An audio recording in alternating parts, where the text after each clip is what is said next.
So while the judges deliberate, we have a short presentation from OuiShare, Antonin, Leonard, and Benjamin Tincq, who are behind a media around the sharing economy that they launched, just on that, and they also have a very cool event.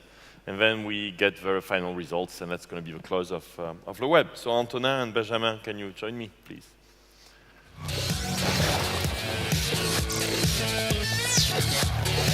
Thank you, Loïc.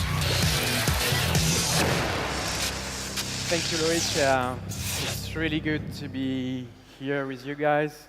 I'm Antonin. I'm Benjamin.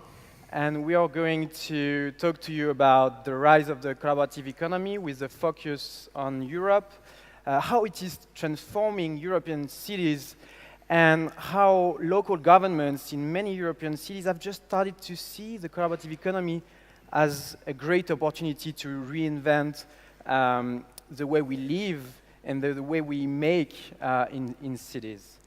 But before we go deeper into the presentation, I wanted to share with you the story of OuiShare. Because I feel that the story of OuiShare is very similar to many stories happening now on social media. OuiShare started with a very grassroots experiment on Facebook. We opened a Facebook group to share knowledge on the collaborative economy about a year and a half ago. And a year and a half later, it is now an international network of peers passionate about the shift happening now in the collaborative economy. So we are building offline communities in now 25 cities in Europe and South America. And we do that online through an online magazine on OuiShare.net that is in French, English, and Spanish. And we do that offline through a lot of events we organize in those cities. And we also try to incubate and support projects from people within the community. About a year ago, a French guy, a very nice guy called Maxime Leroy, went to talk to us and he said, guys, I want to do a web documentary about this shift happening now. What about calling it collaborative cities? And we said, yeah, let's do it. We will bring you the support of the community. And a year later, if you go to Collaborative Cities website, you will see a lot of interviews, very inspiring interviews of entrepreneurs, activists from the US, from Europe on this website. So we are going to share with you how the collaborative economy is impacting European cities, and we would like to use this presentation to make a call for action. This call for action is for entrepreneurs, citizens, local governments to work together, to work more closely together to empower the collaborative economy in European, American, worldwide cities. We feel like now there are entrepreneurs building startups that are disrupting this space.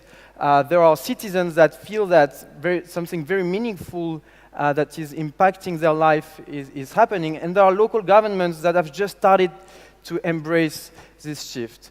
But we feel that all those people don't work enough together. And this is what OuiShare is trying to do, and this is also the point of our presentation. But before that, I wanted to talk to you about a phenomenon. It's a French phenomenon. This website called leboncoin.fr. Who knows Le Bon Coin here? Oh yeah, I know there are many French people in the room. So Le Bon Coin is basically, it's like, it's the French Craigslist. So it's a platform for local classified ads. And why did we choose to talk to you about Le Bon Coin? It's because it shows the potential behind the collaborative economy. Le Bon Coin is the second most visited website in France, just after Facebook. People spend on average more than 2 hours per month on Le Bon Coin. My father is not on Facebook, but he connects every day on Le Bon Coin. This is amazing because basically what this website does is to connect people to connect online, but to meet offline, and to build a very local economy at an offline level. So it's very under the radar, but it is impacting the French economy very, very strongly. But it's not only a French phenomenon. You can see these very similar websites in many cities all around Europe, as Le Bon Coin is part of a Norwegian media group called Schibsted. And if you check Le Bon Coin, all the categories of Le Bon Coin, you will find that those categories have just started to be disrupted by a lot of collaborative economy startups. What those startups do, they choose a category of Le Bon Coin, and they provide a better experience online and offline, and they build trust.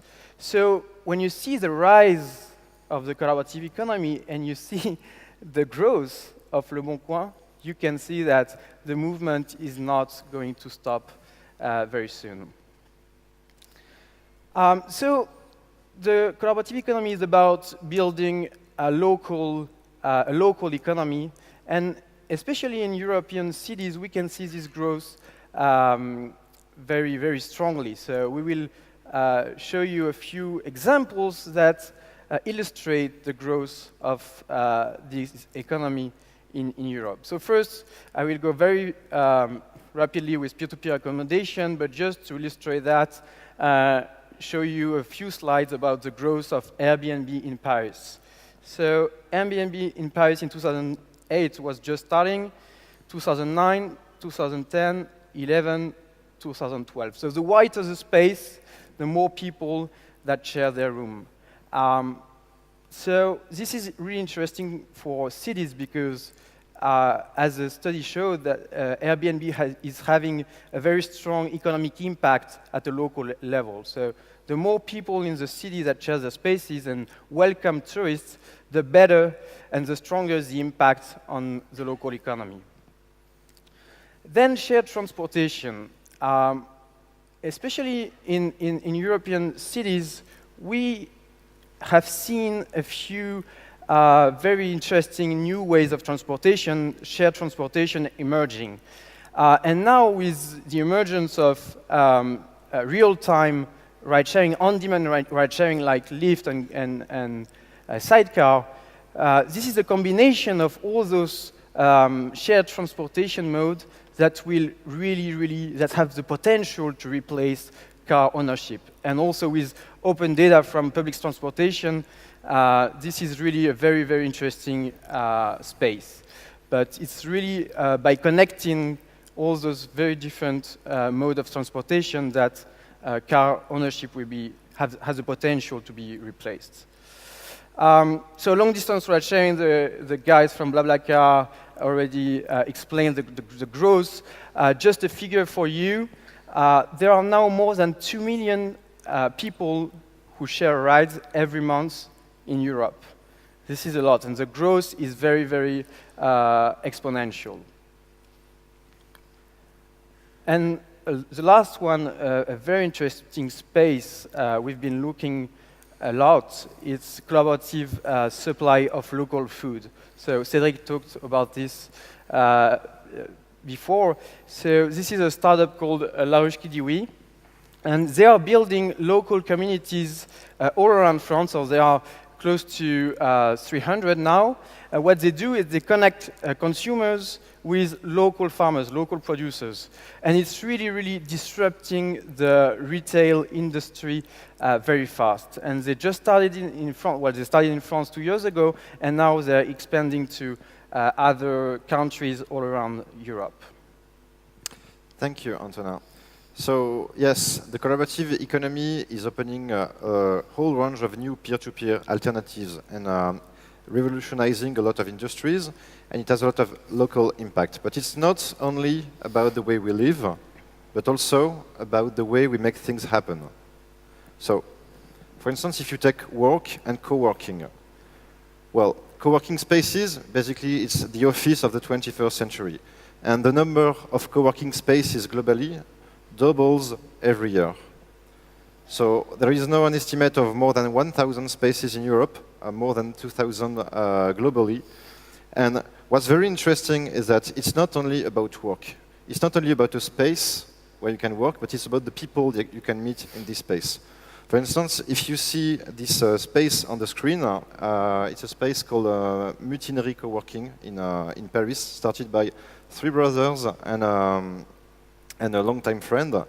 And they really try to foster social interactions, to foster the community in the space, and to build a lot of different services and connections on top of the co-working space. So for instance, they installed the Ruche Kidiwi in the space so people can buy food together. They are implementing peer-to-peer skill sharing services for the people. And they're really trying to work out the space so that people can know each other better, and so that a lot of amazing projects, a lot of creativity happens in this space. Another kind of very interesting space to follow is the Fab Labs, the maker spaces, the hacker spaces. So if you're not familiar with what a hacker space or a Fab Lab is, remember yesterday the presentation from 3Doodle, you know, the pen that uses 3D printing to draw in the space, basically. Well, basically, the founder said that this project emerged from one of those spaces. And these are spaces where makers, people who build physical stuff, physical products, where they come together in order to get to know each other, to use tools such as 3D printers, CNC machines, and so on, to share knowledge about how to use these machines, how to launch new products, new ideas. They learn from each other, and they have all the tools, the connection, the knowledge that they need to bring their idea to reality, to prototype fast what they are doing. Before, you had to own a factory to bring your idea, your concept to a reality. Now you can do it very easily in a Fab Lab hackerspace, and you have a lot of people with whom you can share your creation, so they can build on top of what you're doing. So there are now like 1,000 hackerspaces globally, 150 Fab Labs in the world. So a lot of these makers, a very common source of funding for these people recently has been crowdfunding. 3Doodle used it, and a lot of other projects used it. What's interesting is that the crowdfunding industry is a very booming industry. It's estimated to be like $3 billion, almost $3 billion in last year, 2012, among which 1 billion approximately in Europe. And as this market matures, what we see are a lot of new verticals, domains, niche platforms which are serving very specific needs. And one that we find very interesting is crowdfunding for local impact. So for instance, on a traditional crowdfunding platform, you would be able to filter these projects by city, by a region, in order to find the entrepreneurs, the creative people in your city, and to support local projects that drive the local economy. You have even specific platforms, such as Space Hive in the UK, which allows citizens to invest in their neighborhoods, in parks, in schools, in the public infrastructure around them to build a better city around them. You have platforms such as Bulbintown in France, which allows people to invest in small businesses, in local shops around them. So for instance, if you're a baker, you need a new machine, you can ask your local community, you can ask your customers to pay you forward in order for you to make this work. And so basically, these few examples in Europe are showing you how cities basically become more collaborative, and how all of these peer-to-peer models drive local economies, build connections between people, drive social sustainability, optimize resources, and so on. So if you're working for a city, for a local government, if you say, I'm a public official, policymaker, architect, urban planner, whatever, is there a question you should ask yourself is, what does this mean for you? And what could you do about it? And there is this quote from Lisa Gansky, that something she said yesterday that I really like. She said that we really should think of cities as platforms for the collaborative economy. And that's funny because a few days ago we happened to meet someone working for the city government of Buenos Aires, and is only starting to think about these topics. And we're at the very beginning of cities starting to think about how they can work together with entrepreneurs and with citizens in order to make this new economy thrive. So we're going to show you very quickly a few examples of how it could be done. One example that we like is, for instance, the city of Barcelona. Barcelona has always had a very strong culture of creativity, of arts and craft, and so on. And they know this big trend that is the maker movement, digital fabrication. And they have this bold ambition to become the capital of digital fabrication. And they launched a brand, Barcelona Fab City. And they have this bold objective of having one Fab Lab per district, to have a network of Fab Labs all across the city within the next 6 years. Another example in the maker movement is the city of Rome, who's going to host the very first European Maker Faire. So if you're not familiar with Maker Faire, it's this huge gathering of makers, of people who build, who hack products, who create new hardware companies, which come from California. And this is the very first European edition. It's going to bring tens of thousands of people. And it's going to be in October, and it got very, very strong public funding. I will finish with the last example, otherwise Loic is going to kill me. No, this is the example of Bordeaux. So it's really interesting what's happening in Bordeaux. An event focused on the collaborative economy is going to happen in July.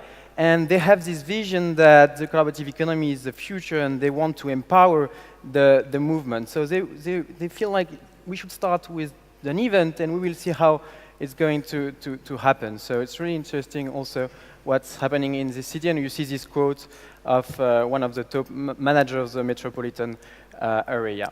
Just to finish on this call to action we made at the very beginning, again, if you're an entrepreneur, if you're a citizen, try to imagine how you could build the conversation, start the conversation with local governments. Because again, we feel that it's by engaging the conversation all together that we're going to build this collaborative economy all together.